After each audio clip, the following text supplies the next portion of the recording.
All right, folks, I'm back. I'm sitting over here at a GI little display they have here, and you know, one of the things I like to do is I've had the pleasure of meeting some of the vets that have served our country during the greatest generation of our time, and I've had some videos on those guys, but I have the pleasure of sitting here with John Primerano. Did I get it right, John? Close enough. You know, I would butcher anything. No, you don't say prim, it's prim. Primerano. There. Hey, Paisan. John, 101st Airborne. Tell me about yourself. Oh, God. 101st Airborne. Well, I volunteered for the Airborne right out of Camp Croft, South Carolina. How old were you then? 18. 18? And I went to Benning. That's where I had my airborne training. Actually, the main reason I went in, believe it or not, was not so much for the money, but when I was training in basic training, we're coming down those cargo nets, and I'm thinking, first wave, man, oh man, the chances are very slim. So, and not only that, going airborne, you got all volunteers. So you got a different class of guy. They want to be there, and then when you get there, they do everything in their power to make you quit. Really? So you're getting the, not on my part, but you're getting the best of what they had at the time. And training was really rough. In fact, before breakfast, every morning we ran around Lawson Field. That's 5 miles. And then we went back to the barracks, cleaned up, and went to chow. And then the rest of it was just kind of hanging around? No. I'll tell you another thing. I don't know if they do it now, but you can't walk. Even after hours. You go into the PX, don't get caught walking. Either quick time or double time. Because if you don't, drop down, give me 25. And then they'd say, push-ups. Did you cheat? No. Well, give me 25 more for not cheating. You'd end up with doing either 75 or 100. You're kidding. And I don't mean your butt coming up like that. I mean like that. No kidding. Well, so when did you first go over to Europe? I went over to Europe and I left the States May the 4th, 1944. And I was supposed to go to the 501, but instead I went to the 401 glider. And on detached service, I got the job, of a bunch of us, of making the maps and the overlays for the invasion. Oh, really? So that kept me from going into Normandy. And it was a small group. There was, 2 from the 82nd, 2 from the 101st, 2 from the 10th, 2 from the 4th Division, and I don't know the other 2. But what we were doing, this lieutenant came up with something new. And the reason I got the job is I took mechanical drawing in high school. And I could take a piece of map that big and blow it up to 2 feet square on the graph paper. What he was doing, this lieutenant come up with the idea. The other guys were making these big boxes like an egg crate. I would blow up the map, and then we would trace it on like cheesecloth, put it on this box. When it dried, then we put the trees, the rivers, everything in there. And what made that better than a sand table, you could pick it up, go to your outfit, you study it. Pick it up, go to his outfit, and you study it. So it can make them rounds. And that kept me from going.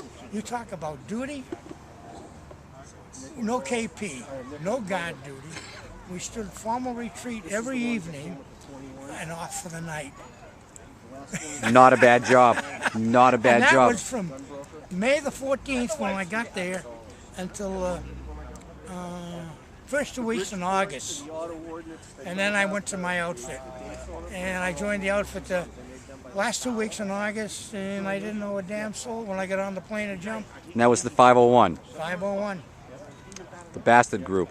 Yep, at the best. There you go. Hey, I got a story.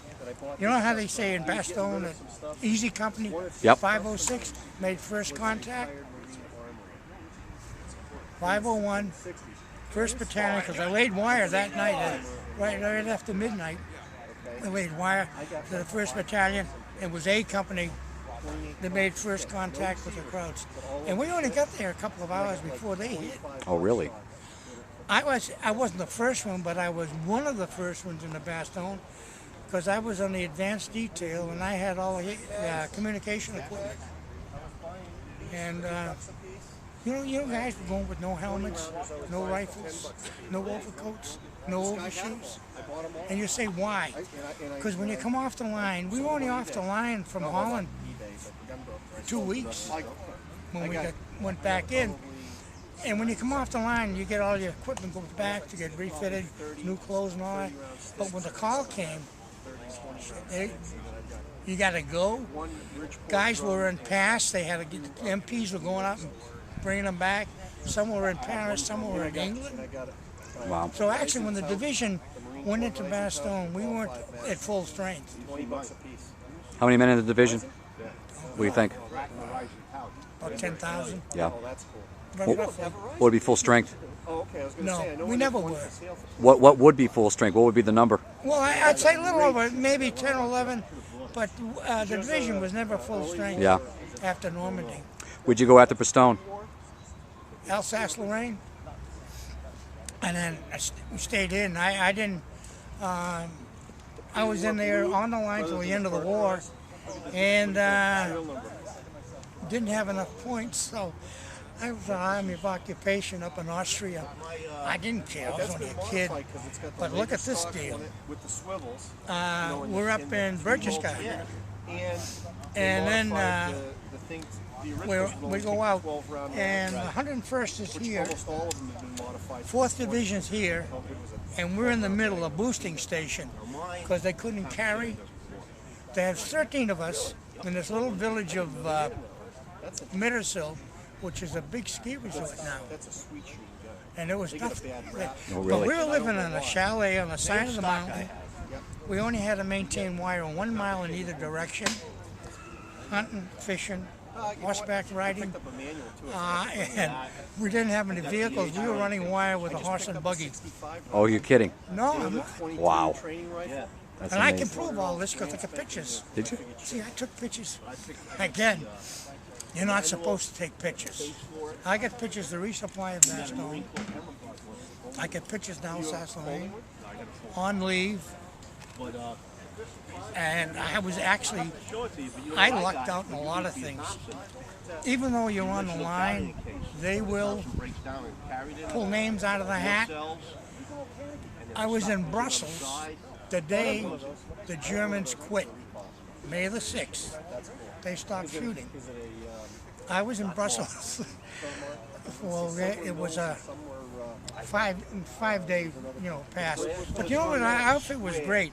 You got traveling time. Your pass didn't start till you were there, and your 5 days ended there, and you had your free day coming back.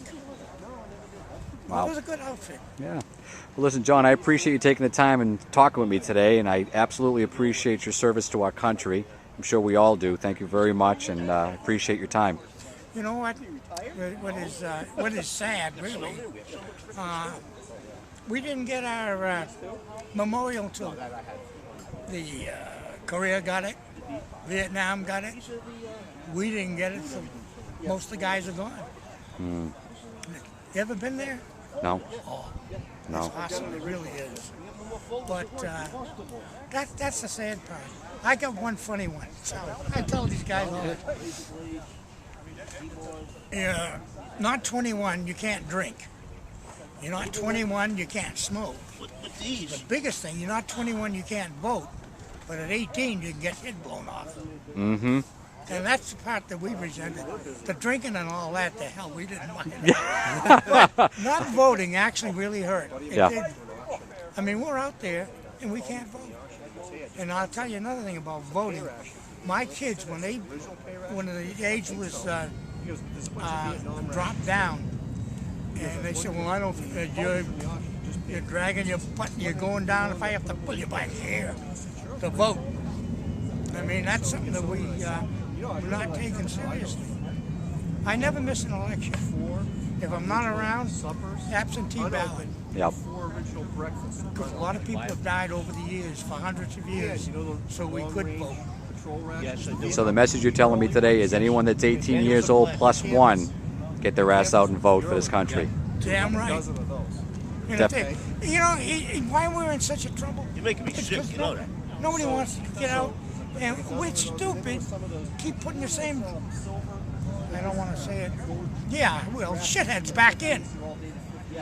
I don't disagree with you. And Not it's at a all. shame.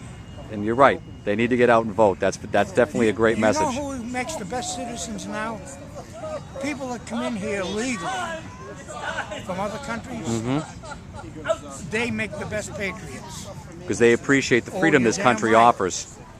because we haven't gone through it since the War of 1812. John, I can't tell you what a powerful message that is. I couldn't ask for a better interview, I'll be honest with you, because thank you definitely hit home with that.